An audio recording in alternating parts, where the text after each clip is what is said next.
চলো হেসেলে হেসেলে হেসে খেলে হেসেলে জমে যাবে রান্না নালে ঝোলে হেসেলে। নমস্কার, শুরু করছি একে দিঘি নালে ঝোলে হেসেলে। একে দিঘি নালে ঝোলে হেসেলেতে একেবারে নালে ঝোলে অম্বলে বাঙালি হয়ে থাকি আমি, যার কারণ এখানে সব রকমের রান্না চলে। তো আজকে কি শুনবো, কি খাবো, কি করব সবটাই জানতে পারবেন আপনারা। আমাদের সঙ্গে রয়েছেন শিল্পী মৃধা, অনেক অনেক স্বাগত। আর কি রান্না করছেন আজকে? আজকে আমি রান্না করব গোলবাড়ির কষা চিকেন। গোলবাড়ির কষা চিকেন, আরে বাবা, এ তো বাঙালির একেবারে সবচেয়ে প্রিয় আইটেম বলা যেতে পারে। তো এই গোলবাড়ির কষা চিকেন তৈরি করতে কি কি উপকরণ লাগছে আসুন একবার জেনে নিই।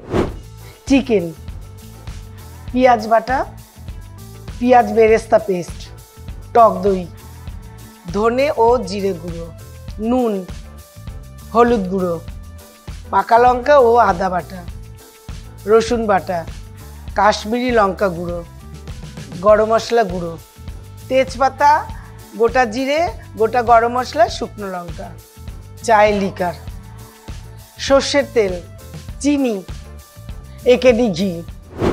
তো আমরা শুনে নিয়েছি কি কি লাগছে, এবারে শুধু রান্নাটা কিভাবে হবে সেটা জেনে নেওয়ার পালা। শুরু করুন। আচ্ছা, চিকেন আছে। প্রথমে আমি একটা চামচ নিই, পেঁয়াজ বাটা দিচ্ছি। পেঁয়াজ বাটাটা আমি দিয়ে দিলাম। এটাতে আছে কাঁচা লঙ্কা বাটা আর আদা বাটা একসাথে আছে। লাল হয়ে গেছে মানে কাঁচা লঙ্কাটা? একটু লাল কাঁচা লঙ্কা পাকা। আদা বাটা আর কাঁচা লঙ্কা বাটাটা দিয়ে দিলাম। এবারে আমি একটু হলুদ গুঁড়ো দেবো।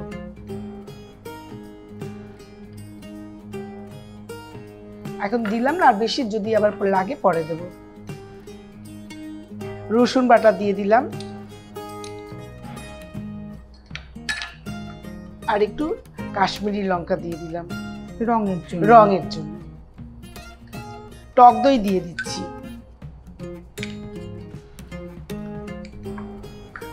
এবারে আমি একটু নুন দিয়ে দিচ্ছি। এবার আমি একটু সর্ষের তেল দিয়ে দিচ্ছি, অল্প দিলাম। ভালো করে মেখে নিচ্ছি। আর এইটা না ম্যারিনেট করে বেশ কিছুক্ষণ রাখলে ভালো হয়। গ্যাস জ্বালিয়ে নিন। আচ্ছা, এটা কিন্তু একটু মানে কি বলবো, একটু তেল ঝাল বেশি হবে। একদম। আর এই রান্না সর্ষের তেল না হলে হবে না, তাই তো? তাই, একদম ঠিক। সর্ষের তেলটা দিলাম আমি। এবারে আমি দেব ফোড়নটা। প্রথমে শুকনো লঙ্কাটা দিলাম, তারপরে গোটা গরম মশলাগুলো দিয়ে দিলাম। এবার গোটা জিরাটা ঢেলে দিলাম। এখনো তেজপাতাটা পড়ে? তেজপাতাটা একটু বাদে দিচ্ছি আমি।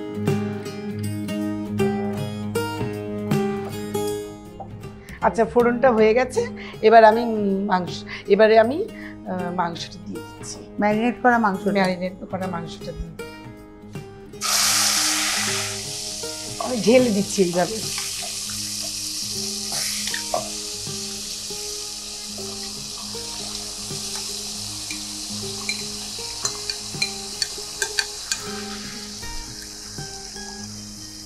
আচ্ছা, একটু মিশিয়ে নিচ্ছি।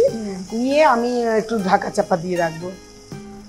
মানে একটু ওই কাঁচা তেলের গন্ধটা যখন বেরিয়ে যাবে আর কি, তাই তো? হ্যাঁ, জল না দিয়ে ঢাকা চাপা দেবে? ঢাকা চাপা দিয়ে দিতে পারেন ঢাকা চাপা। আসলে চিকেন থেকে তো অনেকটা জল বেরোয়। এবার একটু নাড়া দিলাম। এবারে এখানে পেঁয়াজ বেরেস্তাটা দিয়ে দেব। পেঁয়াজ বেরেস্তা দিয়ে দিলাম। ধনে জিরা গুঁড়ো দিচ্ছি আর একটু কাশ্মীরি লঙ্কা দিচ্ছি। এবার আমি মিশিয়ে দিচ্ছি।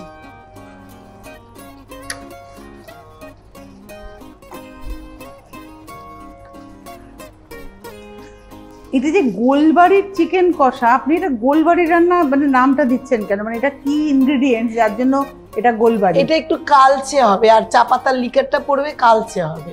চা পাতার লিকারটা মাংসতে আমি কোনোদিন শুনিনি আর কি, ওই জন্য জিজ্ঞাসা করছি। আচ্ছা, মানে এটা দেওয়া যায়? হ্যাঁ, তেতো লাগবে না। আচ্ছা আচ্ছা, সব মিশিয়ে দিলাম। এবার আমি একটু ঢাকা দিয়ে দিচ্ছি। দিদি গল্প করতে করতে তো রান্নার কথাই ভুলে গেছি, দেখুন। না, হচ্ছে, ঠিকঠাকই হচ্ছে।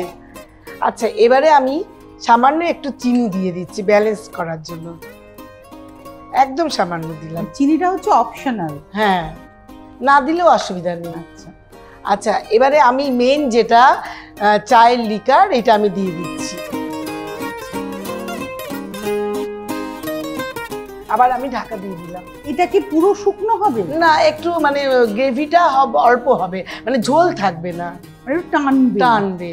তো এই টানতে টানতেই মাংসটা সেদ্ধ হ্যাঁ, হয়ে যাবে। সেদ্ধ হয়ে যাবে। আর আপনার এটা মোটামুটি রুটির সাথেই কি মেনলি খাওয়া? হ্যাঁ, রুটি পরোটা হলে বেশি ভালো লাগবে। ভাতের সাথে কেউ রুটি পরোটা? হ্যাঁ হ্যাঁ। মোটামুটি রান্নাটা কত দূর পৌঁছলো? হ্যাঁ, প্রায় শেষই হয়ে গেছে। দেখি তাহলে। একদম বাহ! হয়ে গেছে। এবার তাহলে কি দেবেন? এবার একটু একেডি ঘি আর গরম মশলা। এই যে গরম মশলা, গরম মশলার গুঁড়ো দিলাম, একেডি ঘি দেবো এবারে। একেডি ঘি স্বাদে গন্ধে অতুলনীয়। একেডি ঘি দিচ্ছি, সত্যি এটা দিলে স্বাদের মানে স্বাদ বেড়ে যাবে অনেকটা। 2 চামচের দিলাম। একটু ঢাকা দিলেও হবে, না দিলেও হবে, একদম পারফেক্ট হয়ে গেছে। তাহলে কি গ্যাসটা বন্ধ হবে এবারে? এবার গ্যাসটা বন্ধ হবে। কষা চিকেনটাতে ঝোল বেশি হবে না, একটু গায়ে মাখা। আপনি তো বললেন পরোটা দিয়ে রুটি দিয়ে হ্যাঁ। ভালো লাগবে। বাহ! এবারে আমি একটা অন্য পাত্রে তুলে নেব, হয়ে গেছে।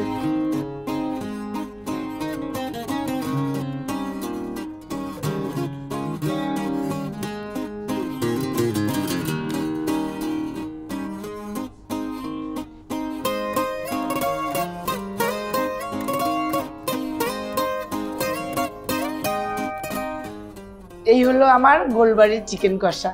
চলো হেসেলে হেসেলে হেসে খেলে হেসেলে জমে যাবে রান্না নালে ঝোলে হেসেলে।